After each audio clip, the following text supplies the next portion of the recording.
Dear Heavenly Father, thank you so much for this opportunity to come here to Kingsburg.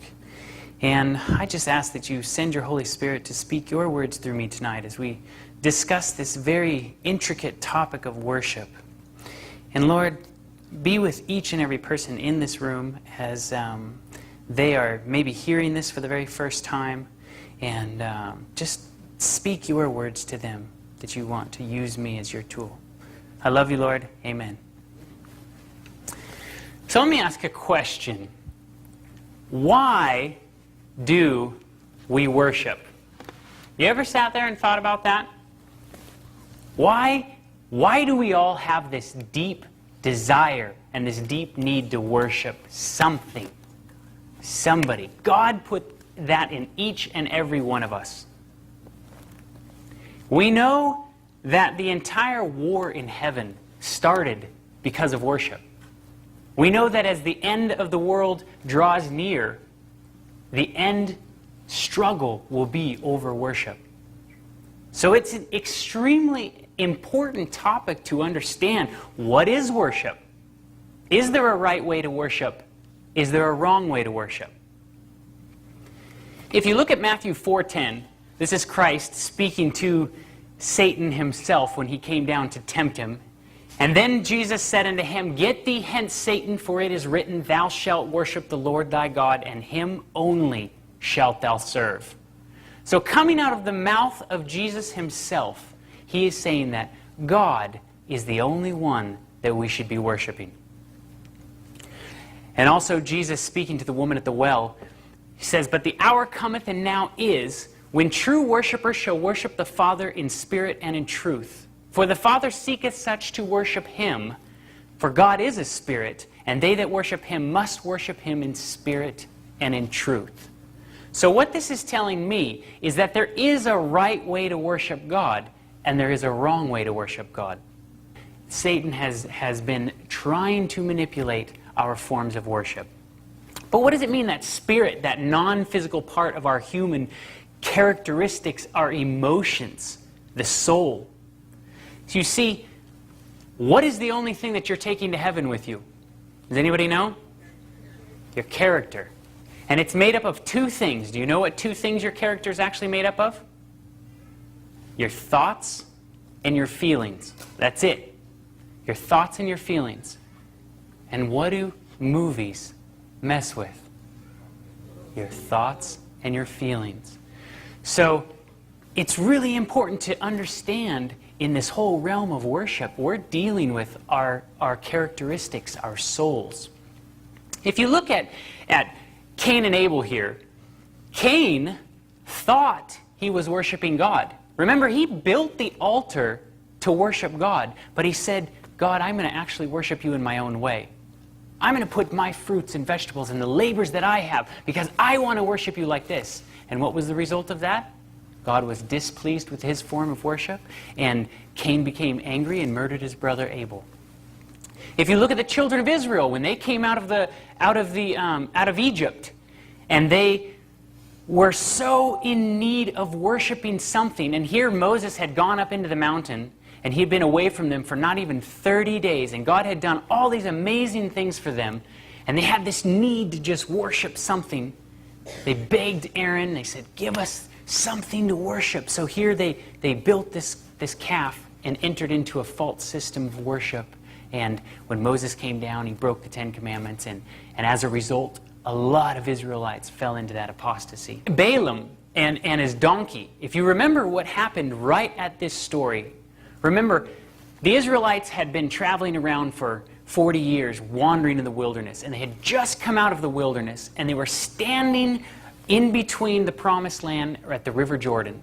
And they were looking into this land that they had been promised, their forefathers had been promised that it would be theirs. And all the other nations that were on the other side of the land of Canaan, they've heard the stories. They knew that when they came out of the land of Egypt, that God had completely annihilated the Egyptians to give them the ability to leave. So they knew that there was this mighty, mighty people that were going to come to their promised land and take it. So the Midianite kings, they were the ones that came to Balaam. They knew that Balaam was a prophet. And they said, look, we are so scared, we don't know what to do. We know that we have no power over these people. Why don't you come and curse them? Because we know who you curse is going to get cursed, and we know who you bless is going to get blessed. And if you remember, Balaam, with his whole donkey that talked to him, he couldn't curse the Israelites. He ended up blessing them 3 times. And so, as a result of that, the Midianite kings were just like, there's absolutely nothing that we can do. So they came up to Balaam and they just said, please, please tell us something. And Balaam said, I'll tell you what, if you want to beat the Israelites, as long as they're following their God, you cannot touch them. You can't do anything to them. But if you want to get them to fall out of the favor of God, all you need to do is make a festival, throw some parties, and invite the Israelites to come to your parties and let them just witness how you worship your gods. And Israel will fall prey to spiritual idolatry, and they will fall out of favor of God, and you will be able to beat them. So that's exactly what happened. At Balaam's request, they started sending their women into the camp so that it was just a few at a time, unnoticed. And before long, the women got all the men to come to their parties, and a ton of Israelites fell up into an apostasy, and as a result, a huge pestilence broke out, and God gave the order to annihilate anybody that was involved in this. So, a warning was issued. In Deuteronomy 12:30 and 31, it says, "And after they have been destroyed before you, be careful not to be ensnared by inquiring about their gods, saying, 'How do these nations serve their gods? We will do the same.' You must not worship the Lord your God in their way, because in worshiping their gods they do all kinds of detestable things that the Lord hates. They even burn their sons and daughters in the fire as sacrifices to their gods." So here, God is saying, look, don't even try to worship in this way, because this is what happens. You will fall away from true worship of God. And perhaps one of the most infamous stories of a false system of worship is Daniel and his 3 friends and Nebuchadnezzar's golden idol. Nebuchadnezzar got his idea for this idol from his dream. Here God had said, your kingdom will not stand. And he said, no, my kingdom, of course, is going to stand. So he builds his idol completely out of gold in sheer arrogance, saying, the kingdom of Babylon will never fall. We will be victorious throughout the time. And hence you can kind of see how we interpret these. Our artist interpretations are obviously having them stand, in a very arrogant pose. We have many, many different systems of false worship set up today. But I would like to show you a system of false worship that we have today that has striking similarities to this story. What about this? Can you see this? Interesting. A golden idol. This is the Oscars, better known as the Academy Award or the Oscars. This is a highly, highly coveted thing in the film and television world. This is pretty much the cream of the crop, the tippy top. What does it mean to worship? Here is the dictionary definition. I just got this from the Oxford American Dictionary. To treat someone or something with reverence or adoration appropriate to a deity. A deity is, of course, a god. And number 2, an honor given to somebody in recognition of their merit. Now, aren't the Oscars giving somebody something in recognition of their merit? So by just a worldly definition here, this is a worship service. And in fact, they don't even call it just a service. What is it known as? It's known as a ceremony. The Oscar event is typically the second most watched show each year, with almost 40 million people that watch the Academy Awards, and this is in 2007. I'm not too sure if this has even grown. Do you know what the #1 most watched television show on the face of the planet is? Super Bowl. Do you know what just beat it? Michael Jackson. Just beat the Super Bowl by the most eyes watching on that around the world. Okay, Super Bowl is about 100 million. So this ceremony is a very, very, very highly watched thing in our world, okay? Now, what I'm going to show you here, this little golden idol that they have here, There's many different ceremonies. They have one that honors music and one that honors television. Now I'm going to show you a clip that Jon Stewart and Stephen Colbert will tell you exactly what this golden idol is to them, okay? Ladies and gentlemen, our next two presenters have done for fake news what the Fox News Channel has done for fake news. Please welcome Stephen Colbert and Jon Stewart.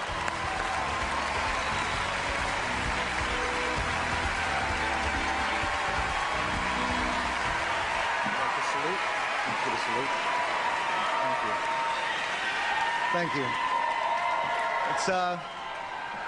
Thank you very much. It's a pleasure to be here tonight. Good evening, godless sodomites.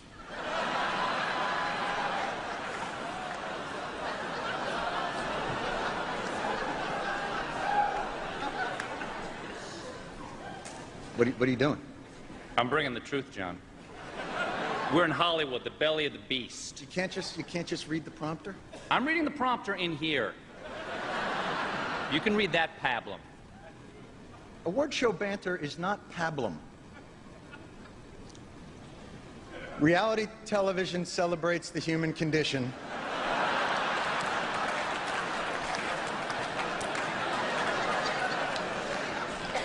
By illuminating what's extraordinary in the ordinary person. It warps the minds of our children and weakens the resolve of our allies.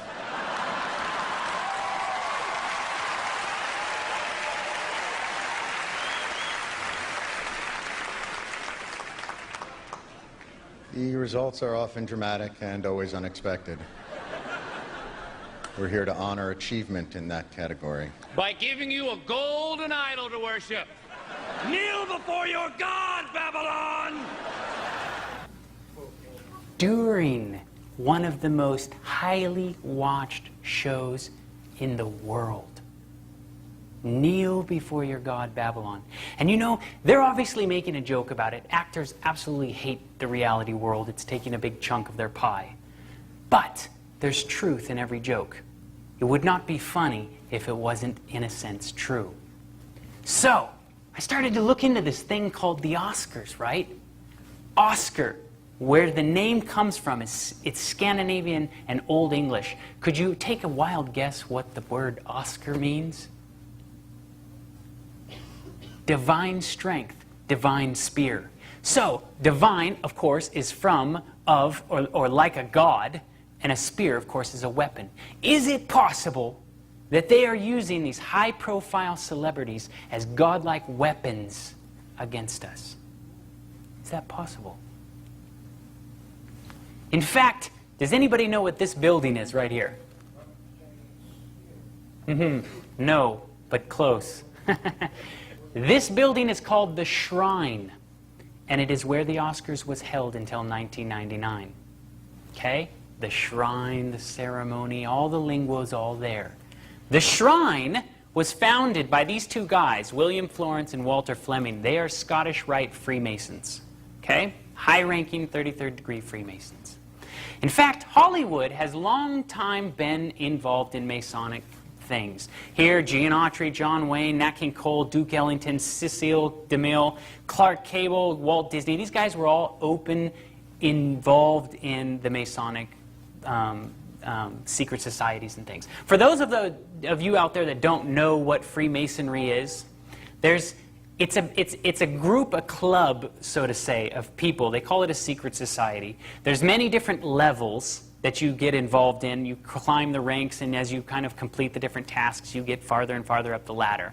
The first degrees, that goes all the way up to 33 degrees, the first few degrees are very community-oriented. They help people and everything. The tippy-top ones are the ones that are involved in running companies. They're hugely involved in occult practice things, and generally what we barely know about it. There's a book called Morals and Dogma that Albert Pike wrote, and in the book it says, uncover all the layers, we follow Lucifer, the light bearer. So the farther up you get, these guys know exactly what they're doing, okay? But this isn't a meeting trying to convince you about these secret societies. I just want to point something out to you that is fascinating about the Oscars, okay?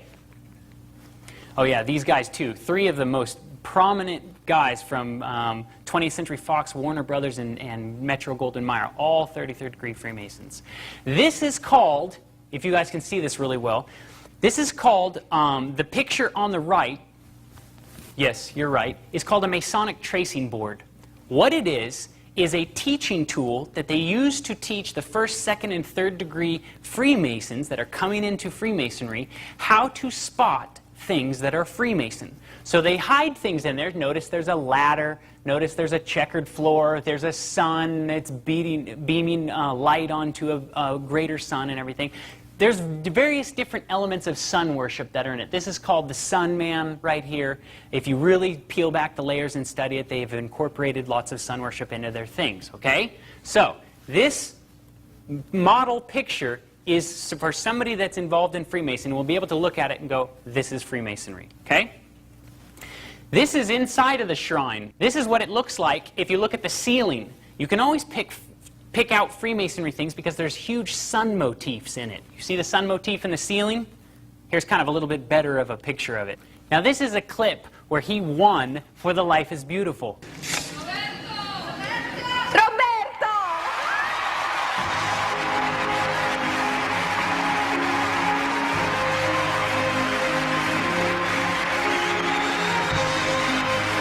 Does anybody remember this? Won for Life is Beautiful. This is Italy's 26th nomination and its 10th Academy Award.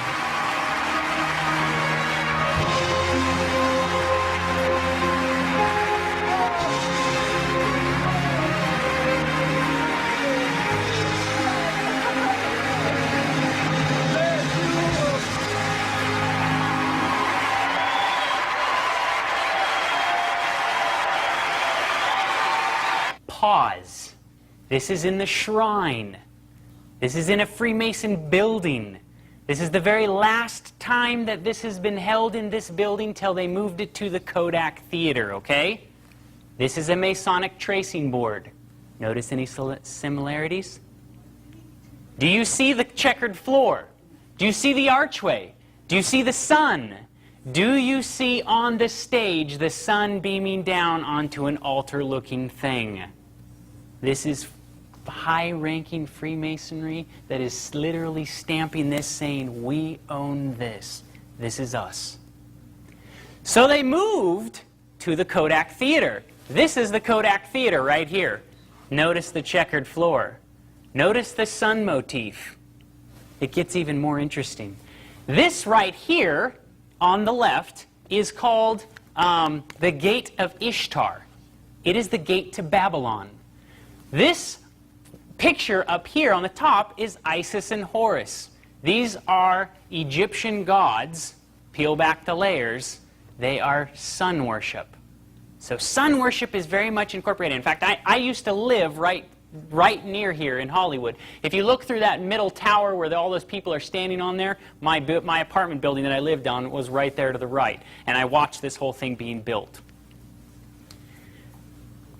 Worshipping the sun dates all the way back to Nimrod. All the way back to the start of Babylon. And what they used to believe is that when Nimrod died, he went up into the stars, and all of a sudden we have this born star worship. Well, it continues. What is worshiping stars, though? Where did this idea of star worship start? Revelation 12:4. And he drew a third part of the stars of heaven and did cast them to earth. Who drew a third part of the stars from heaven? Satan drew a third part of the stars from heaven and did cast them to earth. How art thou fallen from heaven, O Lucifer, son of the morning? How art thou cut down to the ground, which did weaken the nations? For thou hast said in thine heart, I will ascend into the heavens. I will exalt my throne above the stars of God. I will be like the Most High. This idea of star worship originated with Satan wanting to be more infamous or more famous than God. And what has happened is now all these stars that have gained and wanted this desire for worship were all now cast down. And what do? They've just now changed the names and the things of star worship. People still worship the stars, just like they did all the way back. We have football stars, basketball stars, race car stars, hip-hop stars, rock stars, movie stars. They're all stars. And do people worship these stars? Are people crazily worshiping these people? Even Kermit the Frog. Somebody who absolutely wasn't even alive on this planet. We've immortalized him and put him in stone. So, in 1 Timothy 4:1, it says, "Now the Spirit speaketh expressly that in latter times some shall depart from the faith, giving heed to seducing spirits and doctrines of devils." This tells me some will depart from the faith. If they're going to depart from the faith, that means that they began with a faith. So how is it that us, in a Christian environment or a Christian world, I was raised in a Christian home, and I went down to Hollywood and within months lost my religion. Months. It took me less than months, probably. How was it that I was able to lose my way? I was obsessed with movies. I watched every kind of movie that was out there. I did not care what it was, who was in it. Watched tons of things. Followed after these stars. I went through the whole acting classes. I wanted to be an actor. I chased that dream for a very long time. Let me show you what I just found in Time magazine online here. I thought this was just fascinating. Celebrity worship. Is it good for your health? Who among us has fallen victim to a little bit of celebrity worship? And now new scientific research has found that celebrity crushes are not only common, but may even be healthy. A study published in September 10, 2008 suggests that the act of celebrity worship may be a boon to some people's self-esteem. Let me ask you a question. Ask all the little girls in high school that read all those magazines and don't eat because those people in those magazines don't look like that. Is that boosting their self-esteem? So, it goes on. Because people form bonds in their minds with their favorite celebrities, they are able to assimilate the celebrity's characteristics in themselves and feel better about themselves when they think of the celebrity, says Gabriel, one of the scientists that did this study. So they're basically telling you, hey, look, if you worship a celebrity, you can take on their characteristics as part of yourself. This is what they've actually gone by, and they I think, had 1,000 people that they followed around and studied this whole thing across America. This whole article is absolutely fascinating. I wish I could just read it all to you. There is a growing body of evidence that suggests that the human brain is not well equipped to distinguish between real relationships. As psychologists call them, parasocial or imagined ones. That means that some of the benefits people get from pseudo-relationships with celebrities may be the same as those reaped from real relationships and real-life interactions. It's okay to get caught up in the mania if her example makes you feel better about your chaotic life or of juggling work and family, as long as you realize that she won't be there to talk to you through your next family crisis. Isn't it just like Satan to set up a system of false worship that when you go through a family crisis, you think they're going to help you? No. And since the beginning of time, that Satan and his angels have gotten man to worship stupid little wooden idols, all of a sudden now he says, you know what's better than a wooden idol? Let's make those wooden idols into people. People make a lot better gods than wooden idols do. And so this idea of worshiping something other than God has just now changed, and they've attached it onto people. Michael Jackson. The media attention for Michael Jackson's funeral tops the Pope, a president, and a princess. The Pope that he's talking about is Pope John that just died. The president that he's talking about is Ronald Reagan. And the princess is Princess Diana. More people read and heard and seen about this than all of those. Isn't that amazing? I find that amazing. I was at the post office the other day when Michael Jackson's funeral was on, and there was a woman behind me that was just on the phone with her husband at home going, tell me, is it an open casket? What's going on? Who's there? Who's this? And I'm just listening to this woman like go through a play-by-play action of what's going on, and she probably has never ever met them in my life. It was absolutely fascinating. So I took a picture of Tom and Brandon today at the superstore, or supermarket. All these Michael Jackson covers of all the magazines. Just go through the grocery store and look it on the line, and you can start to see, man, he was highly worshipped. Even though he had issues with child molestation and all these other things, now they've immortalized the guy. How is it that these actors and actresses are so electrifying? How is it that they gain such a grip on you? You ever sat and thought and wondered that?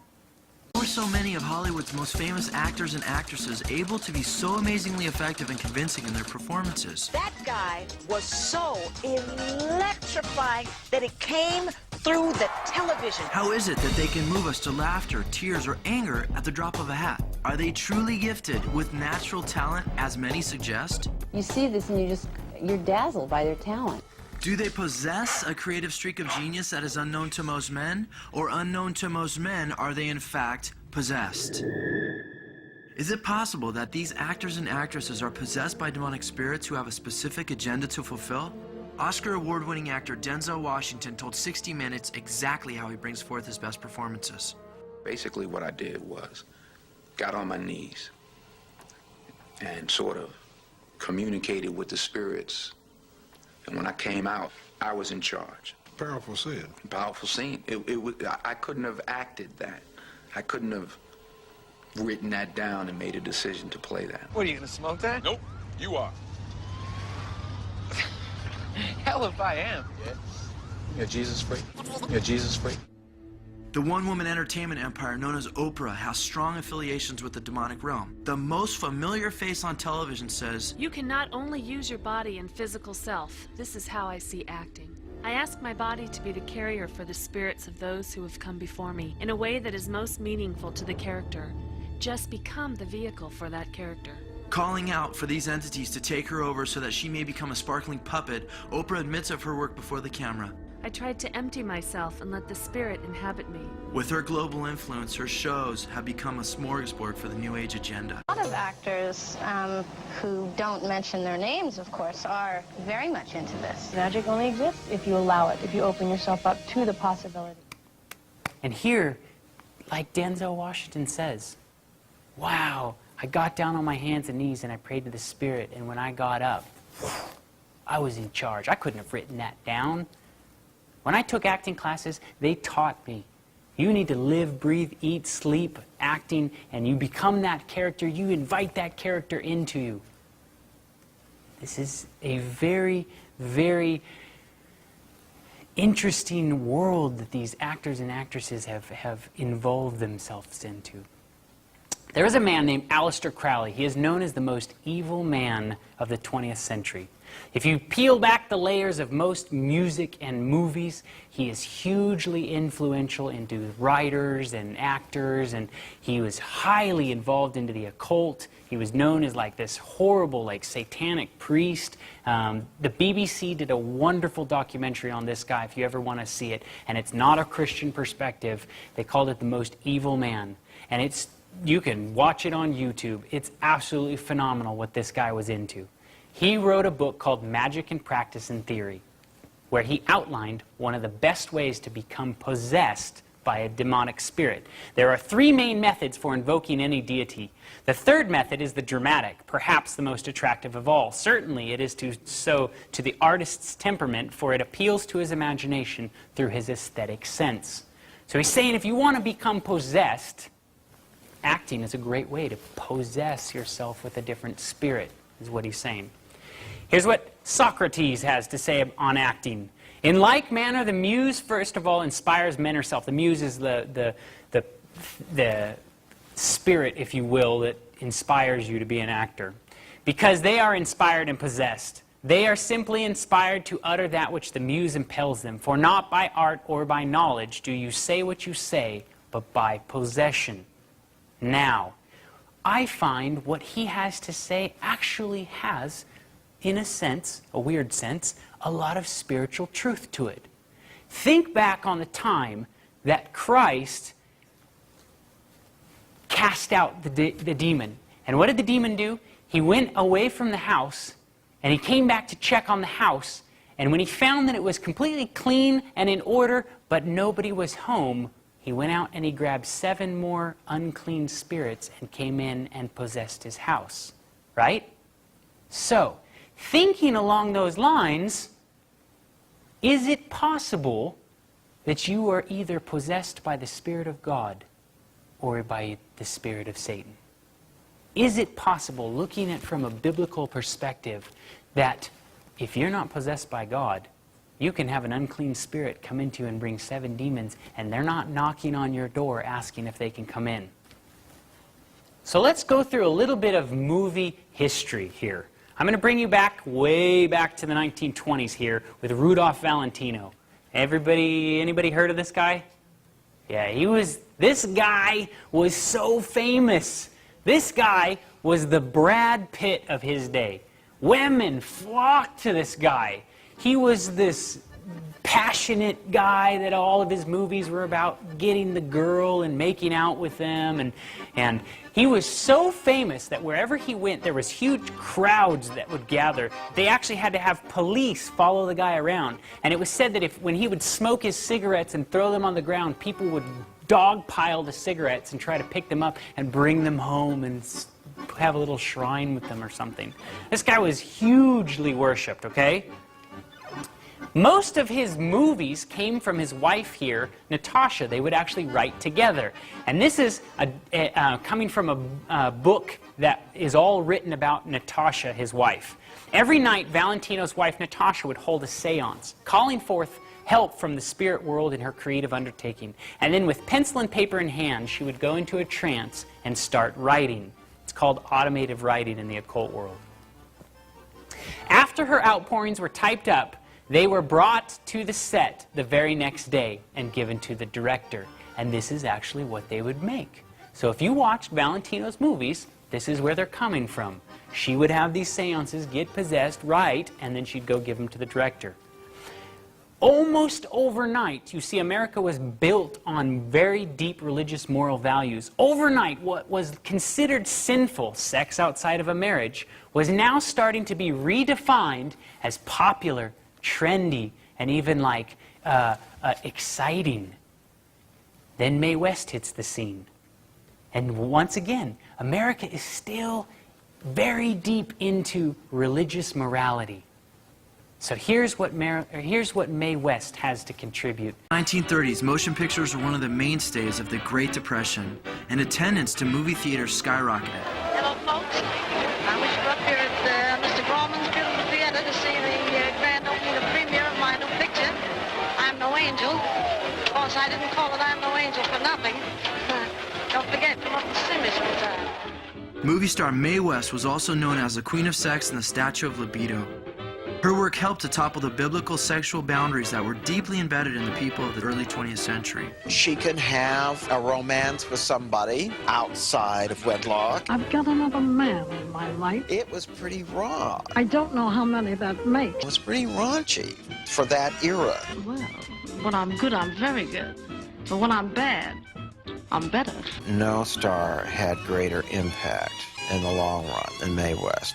Mae West was a one-woman sexual revolution. A one-woman sexual revolution was what she got stamped with. This one woman started to completely change the way that Americans were starting to view sex and their relationship between a man and a woman. She was hugely involved into the occult world. Her psychic, Kenny Kingston, reflects on her life, and in a documentary that Kenny Kingston openly admits, when she was upset and had no one been able to come up with a script idea, she walked about her room saying, "Forces, forces, please come and help me write a script." She would begin to hear voices and images as the plot was revealed to her. Once again, automative writing.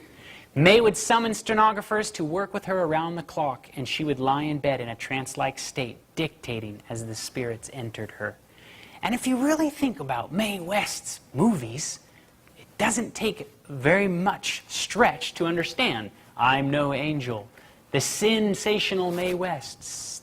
You know, these are obviously speaking of biblical things, but starting to break them down. Marilyn Monroe hits the scene a little bit later. Once again, pushing those boundaries farther and farther down the road of how we view sex and the relationships. And here's what Marilyn has to contribute. 7-Year Itch blew the lid off 1950s conservatism. Hey, wait a minute! It shocked audiences with its irreverent look at marital infidelity. I mean, I wouldn't be lying on the floor in the middle of the night in some man's apartment drinking champagne if he wasn't married. And showcased Marilyn Monroe in her most sexually suggestive role to date. Let me just go put something on. I'll go into the kitchen and get dressed. The kitchen? Yes, when it's hot like this, you know what I do? I keep my undies in the icebox. She was the sexual icon of her particular time and became, I think, the sex star of the century. She could make you do anything in the world from that big screen. That what has Marilyn Monroe got that a million other women have and prefer not to show? Well, that's pretty vulgar, if you ask me. I have a message for your wife. You can see those early signs of changing values. I'd like to stay here with you tonight. I'd like to sleep here. I think it's very nice, but I'd rather it were me. I think it's wonderful. I think it's wonderful, wonderful, wonderful. Very nice. Some girl. Monroe attributed her ability to affect the public to other entities that would inhabit her and take her over. She was known for entering into deep trances before each scene. One of Monroe's close personal psychics recalled how she would draw attention from the spirit world, asking for their guidance. When she saw a camera, any camera, she lit up and was totally different. The moment the shot was over, she fell back into her not very interesting position. And I don't know how to explain that. Isn't it interesting that Mr. Hugh Hefner, filthy Mr. Hugh Hefner himself, says, look at her, she's starting to unlock the morals and values. The value system. You're starting to see a trend here? And you're starting to see how they're just unlocking one step farther, these sexual boundaries. And if you look at where our movies are today, it doesn't take a very hard look at it to go, wow. I mean, these movies were just child's play compared to what we have now. Here's what she says she was quoted saying, Jacqueline Hyde, more than two. I'm so many people, sometimes they shock me. I wish it was just me. And if you've seen any documentaries of her, she had lived a tortured life, constantly just hearing voices in her head and things like that. And if you look at some of her movies, it doesn't take very much, dedicated to the new Monroe Doctrine. Don't bother to knock, a wicked sensation of the girl in room 809. Where are these movie ideas coming from? What are these channels telling these actors and actresses to get involved in? And if you look at today, Original Sin, I mean, these movies are just commonplace. Zach and Miri make a porno. Even though that's like a funny movie, I mean, look at the content that they're making. Sex Drive. This is all about losing your virginity, and right here it says he's leaving virgin territory. Forced throwing it away. Why? Why are they attacking our sexuality? Does anybody want to answer that? I'll tell you why. Because your sexuality and your spirituality are very much so intertwined. If they mess up your sexuality, chances are they're messing up your spirituality. Christ was constantly referring to the church as his bride, as a relationship between us, because that relationship is how we understand. The relationship between a man and a woman is how you understand the love of God between us. And so if Satan can mess that love up, and all of a sudden now you cannot understand what human love is like, how are you to ever understand what the love of God is like? American Pie was a popular movie when I was in high school. I'm sure even some of the young kids in this room have never even heard of this movie. But it was all about losing your virginity and how, like, you know, you just needed to get rid of it as fast as possible. And of course, the little caption at the bottom says there's something about your first piece. Now, here is a news clip of the news people going around and asking some kids that went to the theater and saw this movie and are going to talk about what their favorite part is. Mystery that Hollywood peddles adult material to children. Now let's see how this spoon-fed material has affected them. You've heard one insider describe how the Hollywood machine marketed his R-rated movie to an audience too young to go see it. What movie did you see? American Pie. I saw American Pie. American Pie 2. American Pie. American Pie. I'm 15. 14. 15. 13. 12. 12. 13. Who wants me to touch Amber? Oh, yeah! I love lesbians. They're great. 2 girls are lesbians. The lesbian scene. That was hilarious. How aware are children of the corrosive influences? And they seem to pick up everything like sponges. Yeah, it's like Play-Doh. Put a piece of Play-Doh on a table and it picks up everything. Kids are Play-Doh. They don't even know what they've picked up. Parents out there, 12 and 13 years old, do you think that they honestly understand what sexuality is? And what it was meant for? And what the biblical boundaries of it are? And what happens when you start to unlock those things and take those out? These poor children have no chance. No chance. And they're being targeted. I guarantee you these types of movies are not aimed at 30-something. Look at what they're aimed at. And this is just one example. This is just one genre of films. But you can start to understand that, listen, if you are not in the Word of God reading about these things and teaching your children or teaching those kids about what is sexuality and things like this, I guarantee you they're learning a lot from these types of movies. What lesbians are and what not, what have you.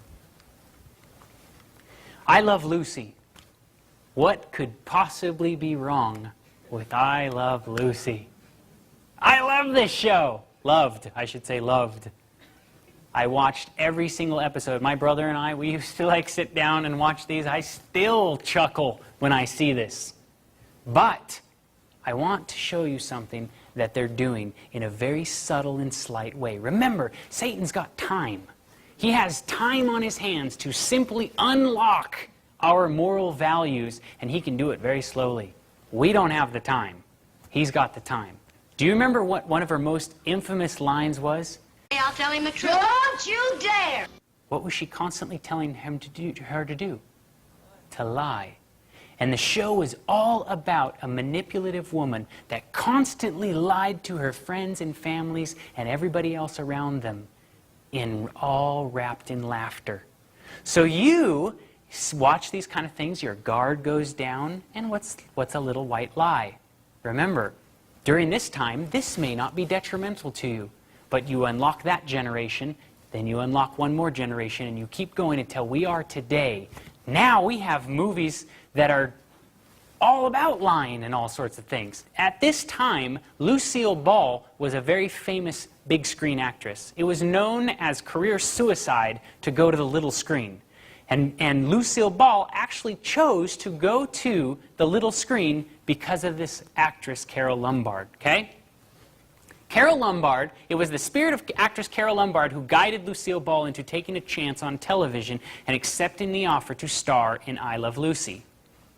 The glamorous comedian who had died in an airplane crash of 1942 appeared to Lucy in 1951. And what do we know about the state of the dead? So if spirits are appearing to her and telling her, hey, you should pick this, you got to start to wonder. Because Lucille Ball accepted the spirit's urging to take a chance, honey, she made television history. The Pink Panther. Peter Sellers was an out-of-work actor, completely could not book a part for his life. And then he started messing around with the spirit world. Peter was absolutely brilliant on the first take. Peter Sellers was a struggling actor whose career was on the rocks until he embraced demonic power. After selling his soul, he became the highest paid actor in Hollywood.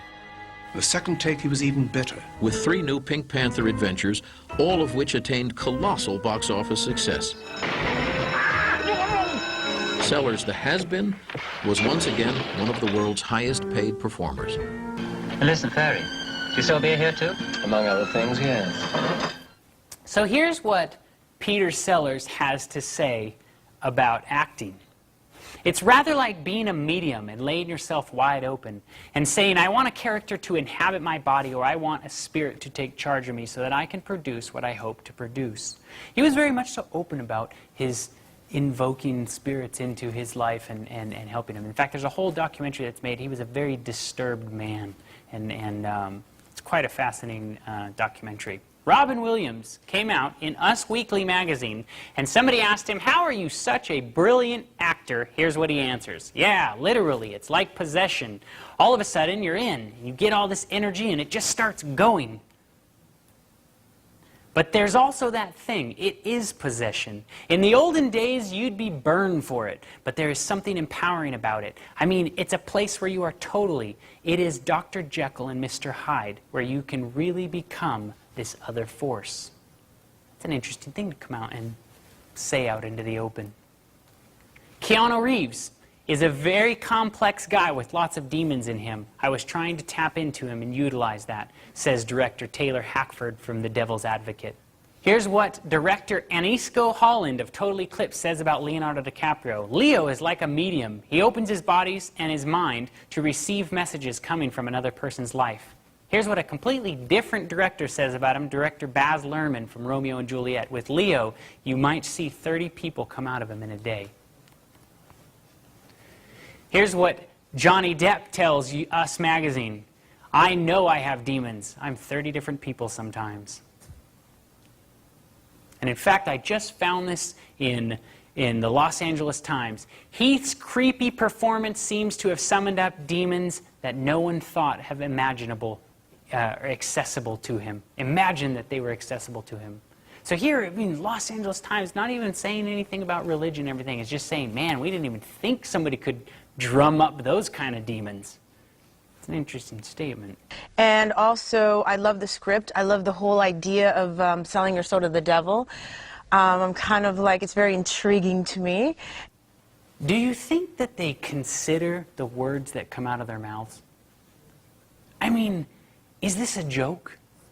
Are we here on this planet as a joke?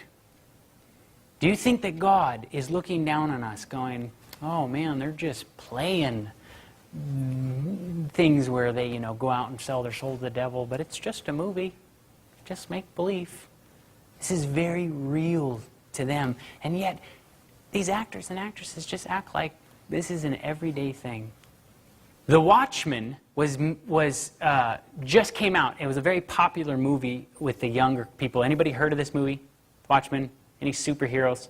These are all superhero comic books. There's a guy named Alan Moore, who is a very famous comic book writer from England. Okay? He just came out with this movie, The Watchmen. Most of his movies are hugely Gnostic, occultic, like very weird, strange things about them and everything. He's written a Superman here. He wrote a movie called The League of Extraordinary Gentlemen, where Sean Connery played in that movie. Swamp Thing, From Hell, that was a Johnny Depp movie. V for Vendetta, that was a popular film that just came out not too long ago. Well, anyway, here is a clip of Alan Moore talking about he is very open with his worshiping of demons. And in fact, he said that his demons is what actually propelled his career. And he follows this god called Glykon. And he'll tell you all about it. Alan Moore is a writer and magician from Northampton. He's a stranger to hairdressers and worships his very own god in his very own way, blurring the lines between religious belief, magic, and the power of the creative imagination. Alan's familiar on his journey of faith and worship is an ancient Roman glove puppet snake called Glykon. How did you first go about worshipping Glykon, and what form does the worship take? Well, it's irresistible. He's certainly the coolest, most rock and roll looking god that I have ever seen. I just fell in love at first sight. What's in it for you, though, following Glykon? I believe that every single individual human being should probably make their own peace with the universe. I mean, we're all of us different emotionally, we're all different physically, intellectually. It would be really odd if we were all the same spiritually. So, I mean, that's why I have a problem with religion, per se, because religion, the very word, it comes from the same root word as ligature and ligament, and it means to be bound together in one belief, which I find a bit creepy and a bit unnatural. You can't have that conversation with a Christian fundamentalist. I mean, religious fundamentalism, I mean, it's a bit of a misnomer, because if you actually look back at the foundations of Christianity, you find that the thinking is a lot more flexible. Yeah. The kind of what we call fundamentalism these days is basically entirely based upon 1930s tent show revivalism. Right. It goes back no further than about 80 years. And yet it's a very frightening and dangerous mindset, because, I mean, as far as I understand it, at the moment, there are genuine worries that, certainly in America, that this could actually negate science, that it could drag us back into a new dark ages. Here, he is saying religion is possibly going to negate science. And I just showed you an article in the beginning of this, a scientific article about worshiping celebrities. So, if that's kind of where science is leading me, I don't know about that. I would rather trust in this science, in God. And, you know, as for those of you that were here in the first couple of days, that Tom showed you exactly what is going on inside your brain. As you are sitting there staring at a blinking light source, you realize you are in your optimum amount of suggestibility. They know this, they've done studies on this, they can scientifically prove to you that they can tell you things in this dark room, and you will actually soak them in and believe them and walk away with that. I mean, even that scientific article was saying, look, if you worship celebrities, you take on their characteristics. So here, somebody who actually believes that religion and 1930s tent revivalism, where they're baptizing people, is dangerous, do you really want to sit in a dark room and open up your mind to this person's thoughts? When he talked about invoking these spirits that helped his career, this is what he said: I decided that I was going to be a magician, and all of a sudden a lightning bolt hit. It got a bit strange, and for months after that I was looking back probably in some sort of borderline schizophrenic state. I found myself seemingly in conversation with an entity, its presence that surrounded my head and moving and speaking lucidly to me. I was very spaced out, God-struck. You know, you babble for a while like an idiot, but I must have been unbearable for about 2 or 3 months. I've integrated that into the rest of my life. He integrates spirit invoking into the rest of his work and in the rest of his life. So the point that I'm trying to bring out with this is, you as a viewer, you only see the surface area. You don't see what actually goes on behind this. Who are these people? What are their actual beliefs? If you are going to watch these, which I hope after these presentations you will take a serious look at this and decide that you don't want to watch any of these, but know who you're watching. Know what they believe. Because like every piece of art, the art is meant to change you. That's what art is. It's to change the viewer. Anton LaVey, the guy that started the Church of Satan, actually built the Church of Satan off of the writings of Aleister Crowley. Won't go into all that, but Anton LaVey was the tippy-top guy of the Church of Satan, okay? This is what he says about the television. The television is the mainstream infiltration for the new satanic religion. The TV set, or satanic family altar, as this guy likes to call it, has grown more elaborate since the early 50s, from tiny fuzzy little screens into huge entertainment centers covering entire walls with several monitors. What started as an innocent respite from everyday life has now become in itself a replacement for real life for millions, a major religion of the masses. This is coming from the Church of Satan. So if he's openly admitting that this is a major religion of the masses, we as Christians, or even people that maybe are out there that are contemplating all these things for a reason, or you know, wondering about all these things, know that the dark side is openly admitting this thing, we designed it. This is part of the satanic new infiltration. And so many of us, every single person, 99% of people have a TV in their home. They can beam their thoughts into your home 24/7. And what kinds of things are coming out of the television? Dun, dun, dun, dun, dun. Well, I come from 6 feet under with a dead guy on my knee. I'm heading down to Hades for to spend eternity. Even worse than you thought. Well, what kind of crowd? He's not doing drugs, is he? No, no. He's going to church. Oh, God, no. Who are you? I'm God. I am God. I am God. I am God. If we listen, we can hear God's plan. God's plan? All right, let me tell you about your God's plan. There is no God. There is no God. God is in the rain.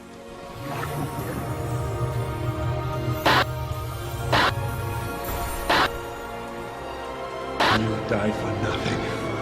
Who are you carrying all those bricks for, anyway? God? Is that it? God?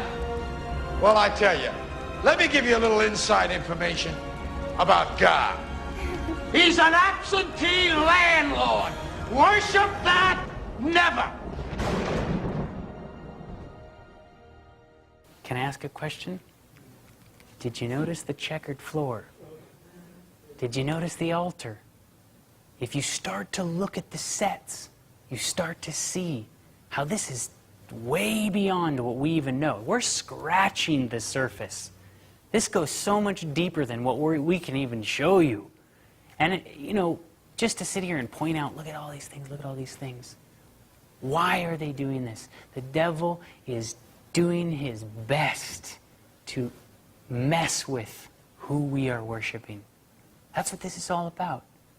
Are we following God? Are we following Christ? Or are we following what the world tells you? So many people are focused on Michael Jackson. What about these things of God? An eternity that we are struggling with right now. And if you really look at it, what is the Bible trying to teach you to do? What is this thing designed to do? Is it telling you to go out and kill a bunch of people? Is it telling you to cheat on your wife? Is it telling you to do all these horrible, evil things that are daily being pumped at us? So I just ask and pray that you guys, when you go home this weekend, really think about what is true worship? And is it possible to have both feet in both sides of the fence? Can you worship things of the earth and still reserve worship for God? If you really want to know what happens when you do that, study the Israelites coming out of Egypt. We are on the edge of the promised land. What they went through is exactly what we are going through right now. We are in Egypt. We are in Babylon. We're standing on the edge of this promised land, just as they were. And Satan is trying to send his evil influences and his women and all of his people just so that we would witness how they worship and how they party. And all of a sudden, we would fall prey, just like the Israelites fell prey at the River Jordan. So, let's say a word of prayer. Dear Lord, thank you so much for your amazing love. Thank you that you have always been there for us. And I just praise your name for sending your Son to die on our cross and die our death, and the amazing opportunity that you've given us to be called the sons of God. Love you. Amen.